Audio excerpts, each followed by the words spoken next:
नमस्कार विद्यार्थी मित्रांनो, स्वागत आहे तुमचं आपलं चॅनल आर्य प्रबोधिनीमध्ये. आज आपण अशा पानाबद्दल चर्चा करणार आहोत जो की संविधानामधील एक महत्त्वाचा दस्तऐवज आहे. ते पान म्हणजेच संविधानाची उद्देशिका, म्हणजेच संविधानाचा सरनामा, आणि आपण इंग्लिशमध्ये त्याला प्रिॲम्बल असे म्हणतो. आपल्या देशाची ओळख आणि दिशा अगदी अचूकपणे ठरवणारा हा दस्तऐवज नेमका काय सांगतो ते आज आपण पाहणार आहोत.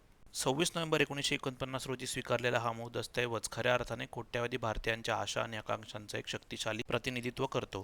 प्रस्तावनेच्या या पानावरती केलेली शब्दांची गुंफण आणि जे कलाकुसरीचं काम आहे त्याच्यावरून आपल्याला समजून येतं की हे किती महत्त्वाचा दस्तऐवज आहे. आजच्या प्रवासात आपण पाहणार आहोत प्रस्ताविकेचा उगम आणि प्रेरणा, त्यानंतर राज्याचं नेमकं स्वरूप, त्यानंतर संविधानाचे उद्दिष्ट, त्याचा कायदेशीर प्रवास आणि शेवटी 42वी घटनादुरुस्ती. चला तर मग बघूया पहिल्या भागाकडे. प्रस्ताविकेचा उगम आणि प्रेरणेमागे भारतातील काही ऐतिहासिक ठराव तसेच जागतिक आदर्शांचा खूप मोठा वाटा आहे. संविधान सभेच्या अधिवेशनात पंडित जवाहरलाल नेहरूंनी 13 डिसेंबर 1947 रोजी उद्दिष्टांचा ठराव मांडला. हा ठराव संविधान सभेने 22 जानेवारी 1947 ला मान्य केला.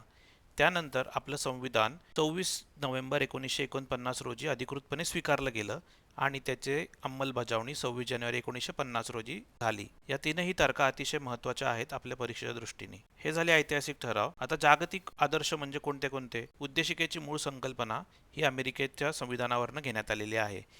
त्यासोबतच अमेरिकेकडून आपण मूलभूत हक्काची संकल्पना सुद्धा घेतलेली आहे. त्यानंतर फ्रान्सकडून आपण स्वातंत्र्य, समता, बंधुता ही तत्वांचा स्वीकार केला आहे आणि रशियाकडून आपण न्याय या तत्वाचा स्वीकार केलेला आहे. पुढचा भाग बघूया. राज्याचं स्वरूप म्हणजे नक्की काय?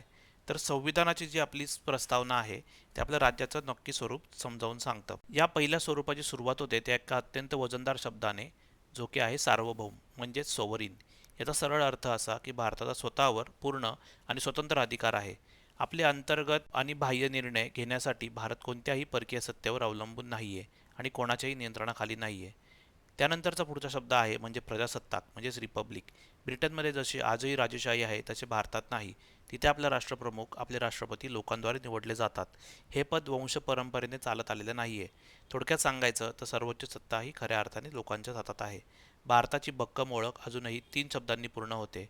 ती म्हणजे पहिली लोकशाही, जिथे खऱ्या अर्थाने लोकांच्या हातात सत्ता आहे. संसदीय प्रतिनिधींच्या माध्यमातून जनता देशाचा कारभार चालवते.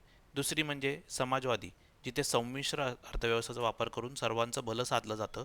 आणि तिसरा म्हणजे धर्मनिरपेक्ष म्हणजेच सेक्युलरिझम. राज्याचा असा कोणताही अधिकृत धर्म नाही आणि धर्मांना समान आदर आणि पूर्ण संरक्षण दिलं जातं. आता आपला तिसरा भाग आहे संविधानाची उद्दिष्टे. आता हे सगळं ठीक आहे, पण संविधानाने आपल्याला नागरिकांना नेमकी कोणती आश्वासनं दिली आहेत? इथे रशियन क्रांतीच्या प्रेरणेतून आपण न्याय हा शब्द घेतलेला आहे. इथे न्याय हा 3 प्रकारचा आहे: सोशल, इकॉनॉमिक आणि पॉलिटिकल. म्हणजेच काय? तर समाजातील संपत्ती आणि दर्जा यांच्यातील दरी किंवा असमानता मिटवणे आणि सर्वांना समान संधी उपलब्ध करून देणे, या न्यायाला जोड मिळते ती फ्रान्सकडून आलेल्या स्वातंत्र्य, समता, बंधुता या आदर्शांची. लक्षात घेणं महत्त्वाचं आहे की तिन्ही आदर्श एकमेकांशी इतके घट्ट जोडलेले आहेत की तुम्ही एकाला दुसऱ्यापासून वेगळं करू शकत नाही.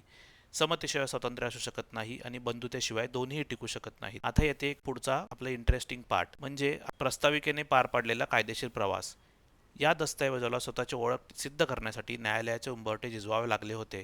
अनेक दशके आपल्या सर्वोच्च न्यायालयासमोर एक मोठा प्रश्न उभा होता की उद्देशिका केवळ तत्त्वज्ञान आहे का राज्यघटनेचा एक कायदेशीर आणि अविभाज्य भाग आहे. यात झालेला हा कायदेशीर आणि नाट्यमय बदल खरंच अभ्यासण्यासारखा आहे. पेरुबारी युनियनचा खटला झाला. त्या खटल्यामध्ये न्यायालयाने एक निर्णय दिला, उद्देशिका हा राज्यघटनेचा भाग नाही, त्यामुळे उद्देशिकेमध्ये आपण बदल करू शकतो, असं न्यायालयाचा निर्णय होता. पुढे 1973 साली केशवानंद भारती केसमध्ये अत्यंत ऐतिहासिक खटला, त्याच्यामध्ये 13 न्यायाधीशांचं खंडपीठ होतं. त्यांनी आधीचा निर्णय फिरवला आणि सांगितलं की उद्देशिका हा राज्यघटनेचा अविभाज्य भाग आहे. पुढे 1995 साली LIC ऑफ इंडियाच्या खटल्यातही या निर्णयावर पुन्हा शिक्कामोर्तब झालं.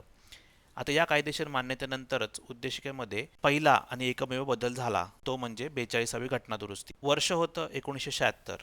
या 42व्या घटनादुरुस्तीद्वारे राज्यघटनेमध्ये आपल्या प्रस्तावनेमध्ये समाजवादी आणि धर्मनिरपेक्ष हे दोन नवे शब्द आपल्या उद्देशिकेत सार्वभौम आणि लोकशाही या 2 शब्दांच्या मध्ये नव्याने जोडले गेले.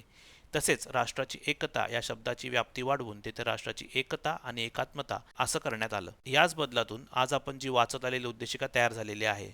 आज आपण या उद्देशिकेचा इतिहास, तिची बांधणी अतिशय बारकाईने समजून घेतली. आता व्हिडिओमध्ये दिलेले सर्व वाक्य, सर्व स्टेटमेंट व्यवस्थित समजून घ्या. ते सर्व स्टेटमेंट आपल्याला परीक्षेसाठी अतिशय महत्त्वाचे आहेत. जसे तसे प्रश्न त्यावरती विचारलेले जातात. व्हिडिओ कसा वाटला हे कमेंट करून नक्की सांगा. व्हिडिओ आवडला असेल तर व्हिडिओला लाईक करा. तुमच्या मित्रांपर्यंत व्हिडिओ नक्की शेअर करा. चॅनलला सबस्क्राईब करायला विसरू नका. भेटूया पुढच्या व्हिडिओमध्ये.